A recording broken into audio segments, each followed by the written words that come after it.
What if the secret to breakthrough innovation isn't working harder, but working together? In today's rapidly evolving landscape, collaboration isn't just nice to have, it's essential. Whether you're in research, industry, or government, the ability to build meaningful partnerships can be the difference between incremental progress and transformative impact.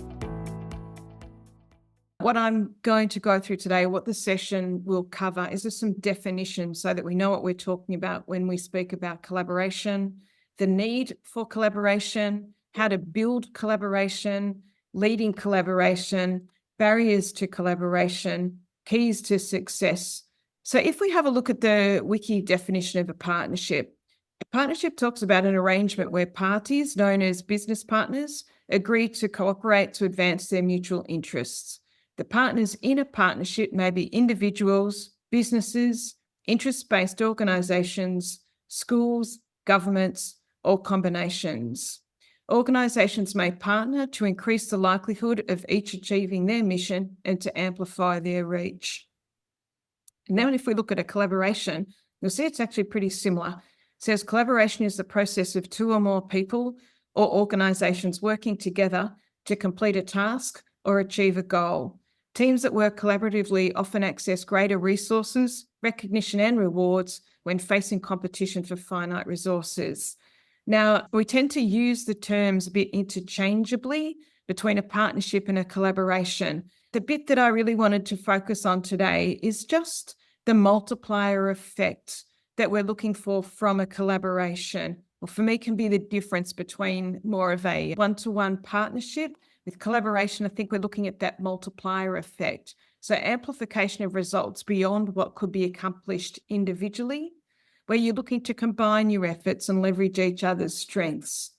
Increase productivity, improve problem-solving capabilities, enhance creativity, accelerate innovation, expand networks.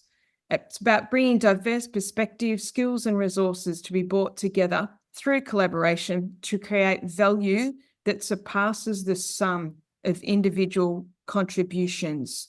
So for me, that is a bit of the focus for today, is around how we bring one and one together to make three around collaboration. So first of all, let's just have a bit of a chat in our Australian landscape. Why the need to collaborate? Now, it's being very sensitive. My apologies. If we have a look at what's going on in our current funding and regulatory requirements, you're seeing that things like the $15 billion National Reconstruction Fund, we're seeing that the activity that fund is actually funding is about collaboration and how we can get industry, government, higher education, research working more closely together. We're seeing that also fall through and be the tone of Australia's Economic Accelerator program.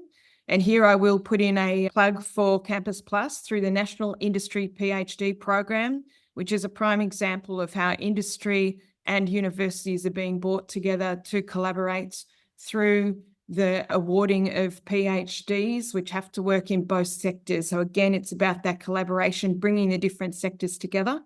We're seeing it through mechanisms through Cooperative Research Australia, where funding is going to CRCs, CRCPs, etc. Again, all designed to get the different sectors to work together. Last but not least, the recent release of the Australian Universities Accord, the report that has come out in recent times, has about 47 recommendations. And even if you just skim through those recommendations, they are suggesting changes to the higher education sector that are really about collaboration, whether it be through VET, creating pathways into universities, for universities, government and industry to work together around commercialisation of research. But it is, again, talking about working together, collaborating for the benefit of Australia and for students, etc. So there is a real need in our environment and the landscape that we're operating in to really drive us towards better collaboration.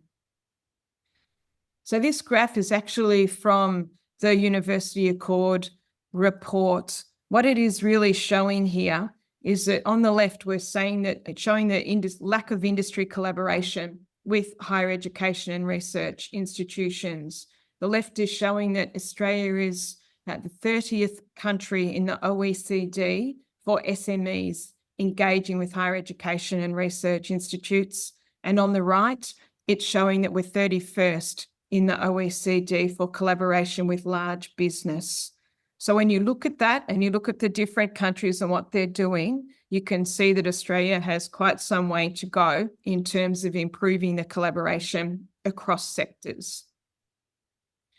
This information comes from the Australian Innovation System Monitor. I appreciate it's October 2021, but it's the most recent that I could find. And again, it talks about the need to collaborate when we see businesses that are collaborating for the purpose of innovation. So within Australia, we've got in 2019, 2020, the share of innovation active businesses that collaborated for the purpose of innovation was 20.8%, so about 1 in 5. It was an increase from the 14.1% in 2017, 2018, but again, it's still quite low. We're seeing medium-sized businesses with 20 to 199 employees having the higher proportion of collaboration on innovation.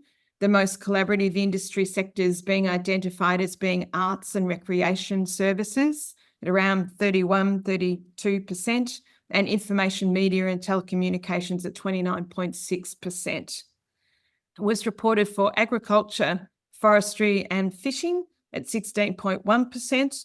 And I must admit, I was a little bit surprised by that because we often think about ag tech sector as being quite innovative, but that's what the stats were showing. And then just businesses collaborating on innovation in 2018, 2019, only 9.8%, so less than 10% of businesses reported collaborating on innovation with Australian universities or other higher education institutions. Again, it was a sizable increase from the 4.8% reported in 2014, 15 and 2016, 2017. It basically was double, but you can still see there's a lot of room for improvement in terms of our collaboration with industry and industry sectors. So first of all, it's really worthwhile asking yourselves the question, why collaborate? What's the purpose of our collaboration? And just giving some thought to this to help identify and understand why you're looking to collaborate. Is it because you don't have the skill or experience to solve big, complex issues alone? We want to bring what we do best to a solution with others, gives us access to more resources, expertise, knowledge, skills, networks, or funding, to have greater reach, scale, or impacts. Do we aspire to have stronger credibility, build our reputation, or is it because others have expectations of us and our work? So why collaborate? This is just another model to, again, think a bit further about the why of collaboration. This is it's called Building a Resource Map, and it has actually come from the Partnership Brokers in Action, which is what I meant as one of the mentioned earlier about being a resource. But again, it just asks the question, why are you collaborating and what can each of the parties bring to the collaboration? Is it knowledge? Are you bringing different types or specialist knowledge to the collaboration? Is it physical resources? Is that particular building that you might wish to co-locate in and have a presence? Is it specialist equipment? Are you looking for particular products like metallic powder for 3D printing machines? Is it around medicine and medicinal products giving you access to that particular expertise? Is it around networks, sector specific, or a specific contacts within those networks? Information, is it information you want to access, or is it a way to distribute information, access to technical information? People, the expertise of certain individuals, or do you want people to be an advocate for the collaborative activity that you're doing? Contacts around your credibility and ability to influence, or is it something else? So again, just thinking through why you're looking to collaborate. Then thinking about the value proposition and what it is that is the value proposition for the university. Is it that you're looking to diversify your funding? Do you wish to collaborate on a specific grant? Are you looking at identifying and working on stimulating industrial challenges? Is it about developing pathways to impact for research? Are you looking to access cutting-edge facilities and equipment that are beyond your own expertise? Development of researcher capabilities, enrich the student experience and recruitment opportunities, provide a focal point for major innovation challenges, incorporate industry knowledge in curricula. So what's the value proposition for you in the university? And then what's the value proposition for the partner that you wish to collaborate with? What's in it for them? Is it about addressing longer term, larger and riskier innovation challenges? Does it provide an opportunity for them to collaborate further down the innovation pipeline? Does it provide them a chance to invest in and commit to dedicated infrastructure, specialist equipment and proprietary resources? Is it about achieving greater financial leverage on R&D investments, reduce their search costs for talent and knowledge in academia, facilitate access to national and regional innovation systems that are new to the company that they may not have access to in their own right? Is it to have their products incorporated in curricula, access to students to solve business challenges? So what's the value to the partner that you're looking to bring? Then I just wanted to spend a little bit of time on a couple of examples. So the one on the left here, when I was at CSIRO, as Holly mentioned, I was leading the precinct activity. Now, the purpose of that role was really to connect CSIRO's manufacturing and materials research with the ecosystem and become a known place in Clayton for that expertise. For those of you that don't know where Clayton in Victoria is or don't know that site, it sits right next door to Monash University. Around the corner is the Australian Synchrotron and the Melbourne Centre for Nanofabrication. So you've got a lot of research infrastructure that can be brought to bear on materials and manufacturing research. And in that southeast corridor of Melbourne, 60% of Victorian manufacturing lies out in that southeast corridor. So it was a really logical point from CSIRO's point of view to take the lead on building a manufacturing and materials precinct. So when I took on that role, what I really looked at was the nature and demographic of manufacturing companies, because within Australia, 95% of manufacturing organisations are SMAs. So to try and find them one by one and to identify the ones that had the ability to be innovative or take on innovation was going to be a bit like looking for a needle in a haystack. So for me, it was about how can CSIRO develop relationships with a lot of the alliances that are manufacturing related. SEMA, which is the Southeast Melbourne Manufacturers Alliance, and they represent about 200 SME companies. Northlink sits in the northwest of Melbourne, and they have about 2,000 companies that are members of Northlink, again, primarily manufacturing. AMTL is out in the east of Melbourne, and they primarily focus on metal manufacturing and metal fabricators. Geelong Manufacturing Council is obviously in Geelong. They had a very strong relationship with Deakin, and at the time, CSIRO were co-located with Deakin in Geelong. We had less of a partnership with them because the main capability in Geelong was textile and textile manufacturing. But I developed relationships with the CEOs of all of these alliances. And for me, what the value that I was looking for was building CSIRO's brand and profile, that we worked with manufacturing organisations. And it also was about enabling me to use these associations in a nice way to find the SMEs that had the ability to work with CSIRO. So I started off at a 1-to-1 level with each of these organisations. It started off with that building trust, spending time getting to know each of the CEOs and having coffee with them. The draw card for them was that CSIRO's brand always got me in the door. And then it was about starting to bring them into CSIRO's environment, again, one at a time, so that they could actually see some of the research and expertise that was going on within the organisation that was relevant for manufacturing organisations. And it was everything from biomaterials through to metallic materials. So that's where I started. And then over the time, I'll use SEMA as an example, because they were the one that I had the longest relationship with, and I ended up being on the board of SEMA for a period of time, even when I left CSIRO. But in working with Adrian Bowden, he was terrific, because what was in it for SEMA was the chance to bring innovation to their businesses and to be seen as being progressive and enable the SMEs to have access into research or seeing new things that they wouldn't otherwise have the opportunity to do.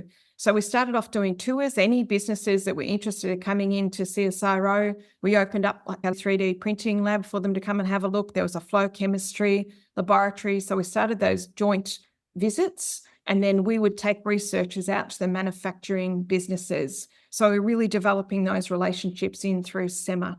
And it was a similar type of process with the others. And then I started to, when we had special events that we were going to, I would invite the CEOs of each of those organisations to come and attend those events with us. So the CEOs started to know each other and started to get to know each other, so that then we got like a united voice across Victoria about the manufacturing sector. And I would bring them in when we had federal government ministers visiting our Clayton site. I would get these CEOs an audience with those ministers. So the what's in it for them was the ability to have a united voice across Victoria and represent the manufacturing sector into federal government. So it actually became a very nice, what was mutually beneficial on an individual level. And then it grew to be like a greater level of collaboration where all of them were collaborating for the benefit of the organisations they were representing and for the benefit of the sector. So for me, that one provides an example of that multiplier effect, how we really had a sector approach and they had pathways into government that they wouldn't have got in their own individual capacity. The second example is at a different scale. This one was more of a 1-to-1, but again, I hope it illustrates 1-to-1 equals 3. So Aventis were a startup at the time, and they were developing a sleep apnea device. You can see that the bottom photo on the right there is a rough proof of concept, and it was made out of 3D printing of titanium powder. So that was a rough proof of concept of the guard. So we started off again with Aventis, and I should say that this was research-led. I was involved because they ended up co-locating with us on the Clayton site. But they were, again, getting to know the technology, because 3D printing was quite new in Australia at the time, and 3D printing of metallic powders was a new technology. Over the course of the interaction with them, Aventis moved onto the Clayton site. They co-located right next to Lab 22, where the 3D printers were. And then what they did was they helped to bring together the CSIRO research capability internally within CSIRO, because it developed into the fact that CSIRO would scan the jaw. So they had to get the scanning technique and develop the scanning technique for the jaw. They then developed the polymer material, which is the white material that you can see in that other photo, that then cushioned the mouth guard against, your teeth. And then they 3D printed the actual device itself. So for CSIRO, they had that integration of their technology, and it provided a pathway to market through Aventis. From Aventis's point of view, it gave them access to research and technology that they didn't have in their own right. They did end up buying their own 3D printer, but they could produce a device. They then went on to export that device, and they listed on the Australian Stock Exchange in about 2016. Now, that story is publicly available on CSIRO's website if you wanted to find out more about it.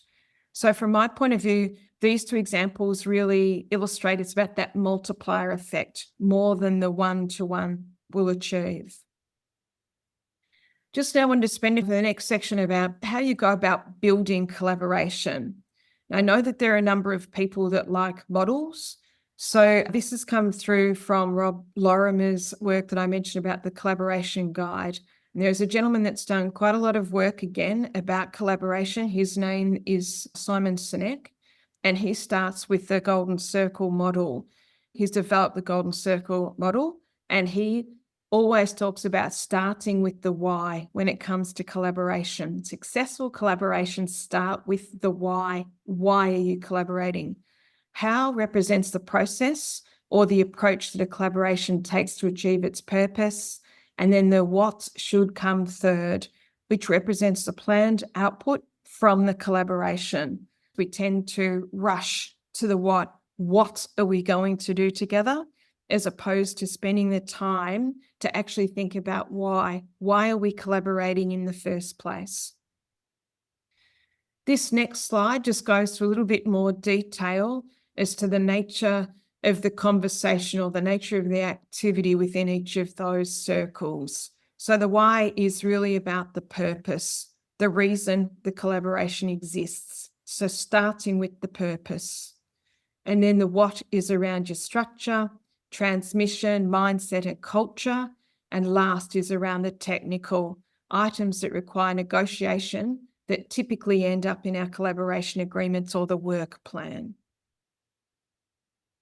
So if we just wanted to spend a little bit longer on the purpose, because again, it's stressed that the purpose and the why is so important. And that's about having a clear reason for the collaboration to exist. So mission statements and value propositions are all about statements of purpose. And again, it is about that clear statement of purpose for the collaboration. Then understanding the purpose of each organization in the collaboration. Why are we joining? What's in it for us, but also what can we bring to the collaboration? Understanding the purpose of the key individuals within the collaboration.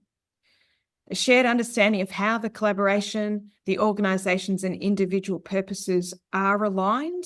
There does need to be alignment in an individual, organization and collaboration level. A recognition that organizational and individual purposes can change over time, and they do, depending on the length of the collaboration, and a mechanism by which alignment can be regularly reviewed and the purpose revised. So next we'll move to leading a collaboration. I just want to stress that it's a journey. It's not something that you set and forget. You're talking about a collaboration that, is based on people and doing different activities. So it's something that does need to be harnessed and steered. Often when you go to lead a collaboration, you just sort of need to think through about the power imbalance that may potentially be there. Are there any hidden agendas? And often that can be difficult to determine, especially at the start of a collaboration.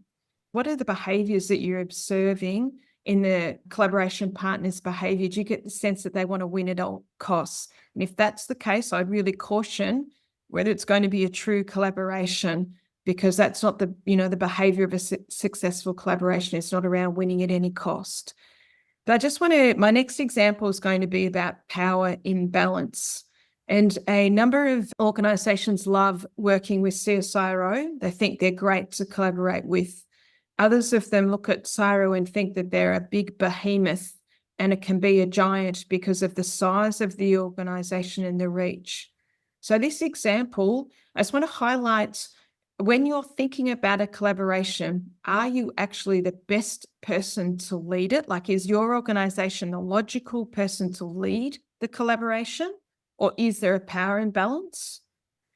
Can there be some hidden agendas, etc.? So in this example, so the Science Industry Endowment Fund was something that had been set up by CSIRO. It was independent to CSIRO, but it came from the proceeds of the wireless LAN prosecution of the wireless LAN case. And $10 million had been set aside for each precinct. There were 5 nationally, and you had to get a 3-to-1 leverage on your $10 million. And the idea was that precinct partners would come together, they would put in an expression of interest to the CEF Council as to what they wanted to spend that $10 million on. And the guidelines said that it had to reflect a true collaboration. It needed to be spent on capability building in the precinct. And if you were successful with your EOI, you were then asked to move to a full business case. So if anyone on the line is from Monash, this actually does have a happy ending, but it started in an unusual place. In that CSIRO had a preconceived idea as to what it wanted to use that money for. And I'll let you be the judge when I describe that preconceived idea as to how you think this may have gone. But when the conversations were initiated with Monash University, CSIRO was coming from a position of wanting to use that money to build a building on CSIRO's site in Clayton, on the opposite side to Monash University. They wanted to build a factory of the future on that site for industry to come and engage in that factory, and they wanted to spend money on the equipment they would put in that factory of the future. Their suggestion was that Monash have part of that funding for equipment for themselves in 3D printing to build their capability. So that was our starting point. Now, I had some reservations at the outset, but when this was positioned and put to our Monash University colleagues, they seemed to be in agreement with this. So we met regularly as the concept progressed further. And again, Monash seemed to be in agreement with this. When it came to the submission of the EOI to CEIF, the day before the submission was due, I needed to get the signatories from Monash to say they supported the expression of interest.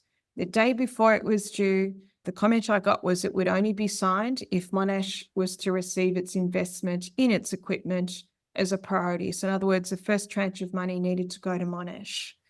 So I badly scrambled to redo that EOI. I was extremely disappointed because up until then, it seemed to be progressing okay. We scrambled, we submitted it, and in it went to the CEIF Council. Now, the CEIF Council, in my view, did a brilliant job because they looked at what was put in front of them and they made the call that it did not reflect a true collaboration. It was not a co-design collaborative effort, and they sent us back to the drawing board. So in my view, that was a great outcome. So then when we went back to the drawing board, we sincerely went back with a clean sheet of paper. I spoke to my Monash contact and I said, how can we avoid what happened on our first go? How can we make this a true collaboration? And between Ian and myself, we agreed that we would jointly fund an external facilitator to be completely independent and bring an independent lens to what we were doing. It wasn't expensive at all, but we brought in a gentleman that we both knew, and we started by having that gentleman interview the key players from CSIRO and Monash that played into the materials and manufacturing expertise. So then when we came together as a united group with the facilitator, there were already ideas on the table as to how that money could contribute to building our joint capability. And I can tell you it was one of the best workshops I've ever been in. Within 3 hours, we'd put those ideas up. We voted as an initial starting point, knocked out, I think there was about 6, we knocked out 3, and then we spent the rest of the time really fleshing out and agreeing on which of the ideas we all agreed we would fund. And it was something that we would put forward. And that outcome was implemented. We went to EOI and then we went through to full business case. And I can tell you that that has been or is in the process of being implemented and finished. But Monash University were able to purchase a brand new piece of imaging equipment. Monash Health purchased 3D tissue printing equipment specialist, and CSIRO built a clean room to be able to do biomaterials research within the PC2 facility. So that was a great example. But the point that I wanted to illustrate there is just thinking through hidden agendas. Are you the best organisation to lead, or should you consider somebody external so that that takes away that vested interest perspective when you commence? And then again, going back to the collaboration journey. So really a collaboration is about building relationships. So, you need to meet people and ask questions. Can you see or determine whether you feel there's a mutual benefit to be gained by working together? Do you actually like them? Would you want to work with these people? It's been shown that if you genuinely want to work together, you can overcome the barriers or challenges that come up along the way. What's the behaviour and interaction like? Do you trust them? Are they a genuine, financially viable business and entity that you're looking to collaborate with? It's often a really good part of the process at the initial stages is to visit the organisations and have them visit you. Gives you a greater sense of their world and they of yours, so you can see whether the alignment is there. You also get to see firsthand like the breadth and depth that they have and what their facilities are like. And the final point is really about just don't rush. Allow the time to develop a relationship. In my experience, this is outside as well as inside work. You can't rush a relationship. You've got to allow the time for it to develop, and you need to invest the time to develop the relationship. In terms of behaviours, just thinking about the behaviour around the collaboration journey, start as you mean to continue, about being respectful, open and inclusive conversations. Is everybody actually having a chance to be heard, or are people speaking over each other? What's the behaviour like? Is it being respectful behaviour? How is it for you? And how does the initial conversations, what are they reflecting? You may wish to consider establishing a set of principles for working together, not just about what you're going to do, but how you're actually going to work together. And allocate time and resources to create the conditions for collaboration, not just about planning and delivering the work program. It's a good idea to really keep your leaders visible, informed and engaged on how the collaboration is going and what stage it's at. Being sensitive to language differences, making sure that everybody is on the same page. Often a word that we use with collaboration is that we say we want to create impact from the collaboration. Now, have we all got the same definition? What do we all mean when we say we want to create impact? Just taking that a bit further, demystify technical language and avoid jargon. I know from my experience, CSIRO has their own language and their own jargon, so it's really about spelling out that jargon and not assuming that people know what you're talking about, particularly around technical language. Sometimes people can not want to ask the question around what a acronym stands for because they might want to appear that they should know that. So really it is about breaking the language barriers down and demystifying language. Explore what's easy and what's hard for the participants or the partners through the collaboration. Some can find it easy to stump up money, others they can't. So it's more about they will contribute human resources to the endeavour or some form of in-kind resources. But it's really good to have those conversations early in the picture so you get a sense of what the participants can bring to the collaboration. This is just a slide that depicts the whole collaboration life cycle. Again, I want to fully acknowledge that this comes from the Partnership Brokers Association, and you can see the different stages that a collaboration moves through in its life cycle journey. It's around the scoping and the building of the collaboration, managing and maintaining it, reviewing and revising, and then sustaining your outcomes. So it really does move through. That's what I was saying before. It's not a set and forget. And then the other thing that we often don't talk about is when we stop the collaboration. So if a collaboration has achieved what it set out to do, then just stop it. It's about celebrating, recognizing the achievement and moving on, rather than feeling that the collaboration has to keep going for the sake of it. And often they can then peter out and not be anywhere near as effective as when they were originally designed to achieve a particular purpose or around a particular why. So it's just another way to look at that cycle. 7 steps to actually reaching agreement to collaborate. And is there enough internal alignment? Do the parties really have enough internal alignment to want to reach an agreement to collaborate? Is there a shared vision? Do you have a shared vision with the other parties? What are the drivers and are they compatible? Do you have alignment of your drivers? Are you on the same page? What resources will each party bring? What activities can be undertaken with the resources available?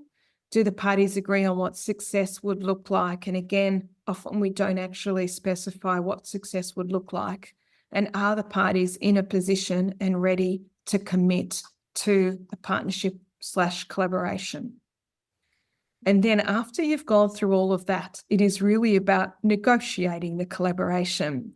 And the IP arrangements, there's not a silver bullet. It's really about putting in place IP arrangements that reflect the collaboration's intention. So what the parties' investment are, so the individual parties, and the value that's created and the impact and outcomes that you're looking to achieve from the collaboration. The IP also can link to the type of collaboration agreement that you are looking to put in place. Are you seeking to put in like an umbrella agreement, and then you will do specific project agreements based on the individual projects that are undertaken? If you're going that way, in terms of an agreement, you would then may wish to link the IP to the individual projects. Are you looking at a memo of understanding, a letter of intent? What's the collaboration agreement that you're seeking, or straight to a co-investment collaboration agreement? But it needs to be fit for purpose to what the nature of your collaboration is about and what it's looking to achieve. Collaborations need to be proactively managed and nurtured on both sides. It goes back to the don't set and forget. Larger scale collaborations involving multiple parties require greater coordination. You may wish to consider having some kind of governance arrangement, even whether it be like a steering committee. And the examples that I was using before are large scale examples that I've been involved in. We have put steering committees in place. We just find it's a nice way to ensure that the collaboration is staying on track. Building trust is critical. Reputations matter, and preventing bad experiences is critical. And one of the ways that you can prevent bad experiences is in that proactively managing, not letting things go too far down the path and fester to a point of no return. Because it's like human nature. If you have a bad experience, you're twice as unlikely to go back. So you really want to have that good experience. And that's particularly from an industry point of view. I'm sure that there are a number of us on the call that know if there's been a bad experience, it's very difficult to get the industry partner back to engage with us again. And then finally, it's about encouraging and celebrating collaborative behaviours.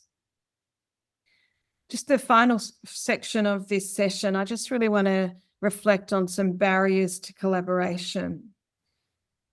You may or may not be aware that this report was actually commissioned by the Industry, Innovation and Science Australia. It was published in November of last year, and it looked at barriers for small and medium businesses for commercialising innovative ideas in Australia. If you haven't read this, I would strongly encourage you to, if not read it, just definitely skim through it and have a look at some of the themes that come through in this particular document.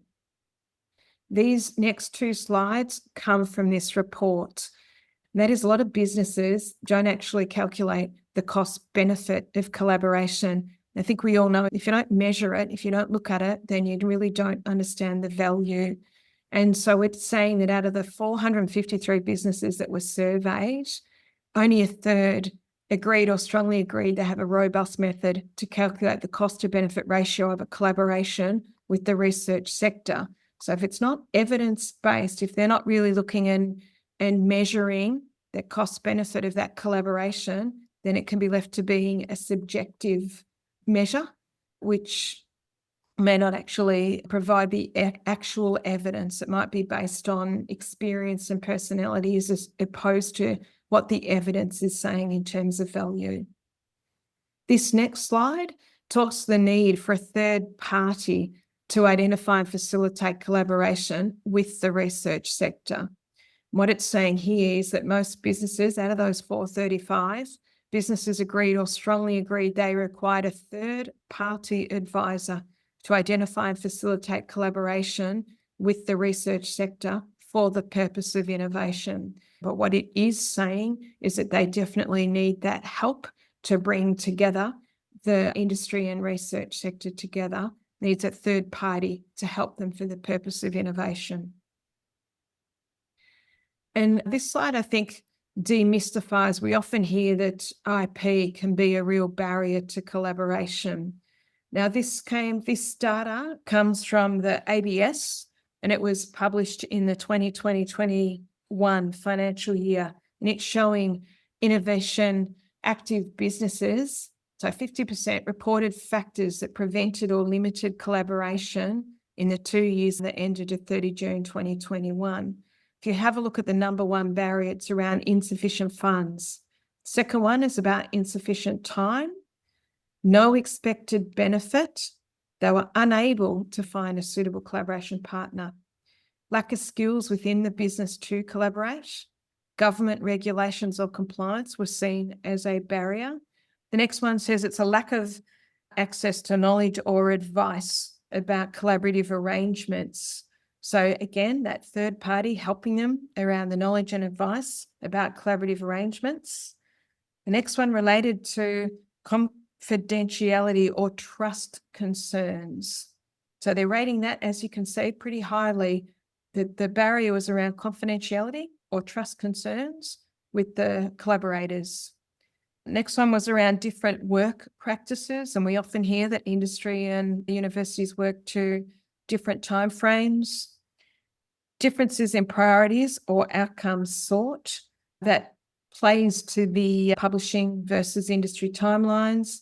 And last on the barriers is the intellectual property arrangements. That's last. So I just wanted to demystify or demyth the fact that we often say that IP is a barrier for collaboration. This data does not show that at all. The bit that I just want to go back to emphasize is where confidentiality and trust sits on this particular graph, because you can see that it's rated a lot highly as a barrier, more highly as a barrier than IP. So there are a lot of, just the keys to success. So a few points to really think about. And it goes back to getting that commitment and buy-in from all parties at the outset, focusing on co-creation and alignment of objectives and expectations, understanding each other's needs, capabilities, constraints, and contexts. Cultural fit, trust is key. It's a time invested upfront before you even get to the actual agreement. And the agreement should reflect the collaboration and the purpose of the collaboration, that fit for purpose. Keys to success, touched on before, is just a governance. It doesn't have to be a formal governance, but what's the oversight of the collaboration? What mechanism are you going to use to keep it on track? And then plays to the regular reviewing and evaluation. Is it staying on track? Do you need to tweak it? Do you all need to take it in a different direction? Just that reviewing and evaluation. And finally, don't rush. You can't build a relationship in a hurry. You have to take the time and not rush to build the relationship. So I say thank you at that point and stop, and I'll take any questions. Does anybody want to ask Ros a question about a collaboration Thanks, that you're going to be starting? Hello. I've got pretty good at picking up on body language virtually. Yeah. Thank you for providing this presentation. Yeah, I just wanted to ask how long would it take to build that relationship, and from when you start building that relationship to start a collaboration, and if it's a team or a person researcher approach. Yeah, sure. Look, really good question. And I would say to that, it depends, right? You know the term return on investment. Yep. So I go, it's a return on investment of your time. Yep. And you will get a sense from the other party as to whether or not how you feel the relationship is progressing.